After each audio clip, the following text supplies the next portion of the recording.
त्या फाईल्स मी पाठवल्यात ऑफिसला, एकदा फक्त चेक करून घ्या सह्यांचं. हा करेक्ट. हो हा घरीच पाठवून द्या. हो हा मी बोलते तुमच्याशी. हा नमस्कार. नमस्कार मॅडम. या बसा ना. श्रीकांत, सावित्री पाणी घेऊन ये.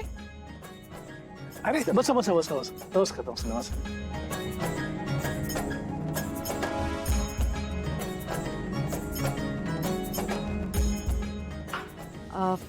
काय झालं, सगळं ठीक आहे ना? म्हणजे अचानक आलं. मॅडम मला स्पष्ट बोलायची सवय आहे. तुम्ही आदित्यला प्रोजेक्ट दिला पण आदित्य कामच करत नाही.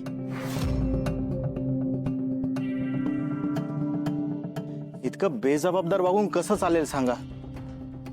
मला मान्य आहे तुम्ही आमच्या कंपनीला मार्गदर्शन करता, फायनान्स करता, पण मी सगळ्यांचंच ऐकू शकत नाही ना.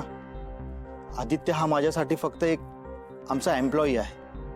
अशा एम्प्लॉईमुळे आमच्या कंपनीचं, पर्यायाने किर्लोस्कर ग्रुपचं नाव खराब होऊ शकतं.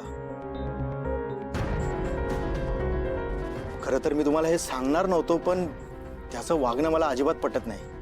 एक मिनिट. नक्की काय झालंय? म्हणजे आदित्य तर कामाच्या बाबतीत चोख असतो ना नेहमी. तो काल आलाच नाही. त्याने आई पडल्याचं कारण सांगितलं. काल मीटिंग कॅन्सल झाल्या, कामं पेंडिंग होती. मला मान्य आहे तुम्ही त्याच्या आई आहात, पण त्याच्या जागी जर मी असतो ना तर कामाला प्राधान्य दिलं असतं.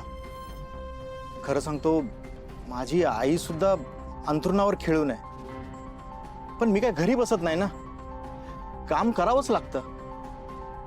माणसं आहेत, पैसे देऊन नर्स लावता येते, काळजी घेता येते, पण प्रोजेक्टचं नुकसान झालं ना तर ते फक्त पैशाने भरून निघत नाही. सॉरी टू से मॅडम, पण मला बेजबाबदारपणा आणि काम चुकारपणा अजिबात आवडत नाही. मला तुमच्या कामाबद्दलचा तुमचा प्रामाणिकपणा आवडला. खरंच बरं वाटलं मला. आणि तुमचं बरोबरच आहे. हे बघा, आमच्या घरातलं कुणीही, मी सुद्धा तुमच्या कामात अडथळा आणणार नाही, ढवळाढवळ करणार नाही. त्यामुळे तुम्ही तुमच्या पद्धतीने हे सगळं टॅकल करा. काय टॅकल करणार मॅडम? तो ऑफिसमध्ये तर थांबला पाहिजे. म्हणजे मॅडम तो 2 दिवस नव्हता, म्हणून मी त्याला म्हणालो की पूर्ण काम केल्याशिवाय जाऊ नको. तर मीटिंग पूर्ण झाल्यावरती तो निघून गेला. काहीतरी ऑर्डर द्यायची होती असं सांगून गेला. मला सांगा, हे वागणं बरोबर आहे का? एक मिनिट. हा सावित्री, सावित्री, आदित्यला बोलवून इथे घेऊन ये.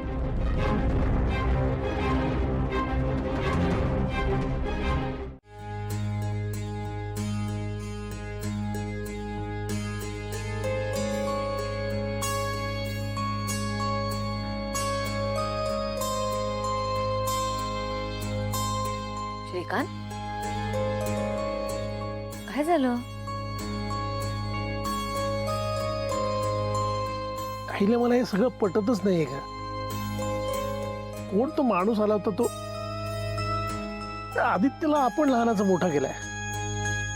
तो कामाच्या बाबतीत किती चोख आहे हे आपल्याला चांगलं माहिती आहे ना. मग ते काम कुठलंही असू दे, ऑफिसचं नाही तर घरचं, तो कधीच काम चुकारपणा करणार नाही हे माहिती आहे आपल्याला ना.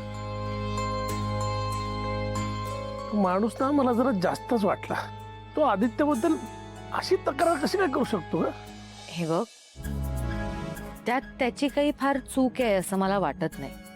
कारण फायनली त्याच्यावर सुद्धा त्याच्या ऑफिसची जबाबदारी आहे.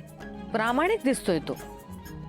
त्यामुळे त्याला कदाचित ऑफिसच्या वेळेत कोणी आपलं पर्सनल काम केलेलं आवडत नसेल. त्यात त्याची चूक नाहीये ना. आणि एक विसरू नकोस की आदित्य माझ्या तालमीत तयार झालाय. त्यामुळे तो यातून योग्य मार्ग काढेल नक्की. आणि ह्या बाबतीत मी कुणाचीच बाजू नाही घेऊ शकत.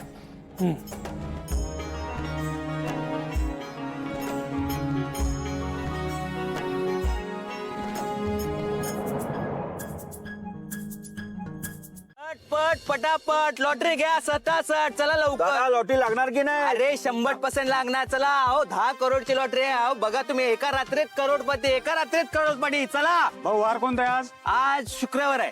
झटपट पटापट लॉटरी लागेल 67. चला लवकर घ्या. बापरे, फक्त 10 रुपयात 10 करोड रुपये मिळणार. मग तर मला ही लॉटरी काढावीच लागेल, बरोबर ना दादा? तुम्ही आता म्हणालात ना 10 रुपयात 10 करोड रुपये मिळणार, खरंय का? हो मग काय, फक्त 10 रुपयाचं आहे. फक्त 10 रुपयाचं तिकीट घ्या आणि स्वतःचं लक आजमावा. ठीक आहे, QR कोड द्या ना. आमच्याकडे स्कॅनर वगैरे काही नाही, फक्त कॅश. ठीक, काय चीप माणूस आहे. आत्ताच्या काळात कोण ठेवतो कॅश? अहो नाही, असतील बघा ना. बघते मी, चेक करते आता, माझं नशीब बघते. अहो चेक करा ना, फक्त 10 रुपयामध्ये 10 करोड मिळणार आहेत तुम्हाला. बघा, असतील असतील.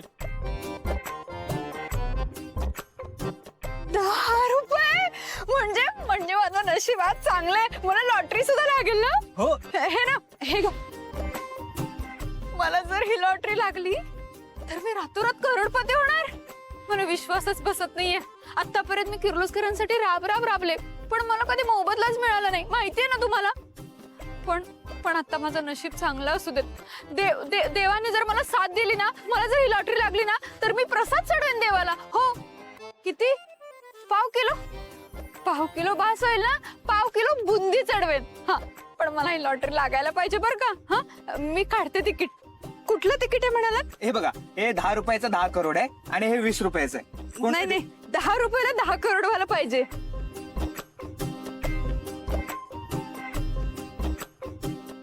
दादा, मला जर तिकीट लागलं ना, लॉटरी लागली ना, तर मी तुम्हाला 1 रुपया देईन. हा, अहो नाही, आम्हाला नको, देवालाच चढवा.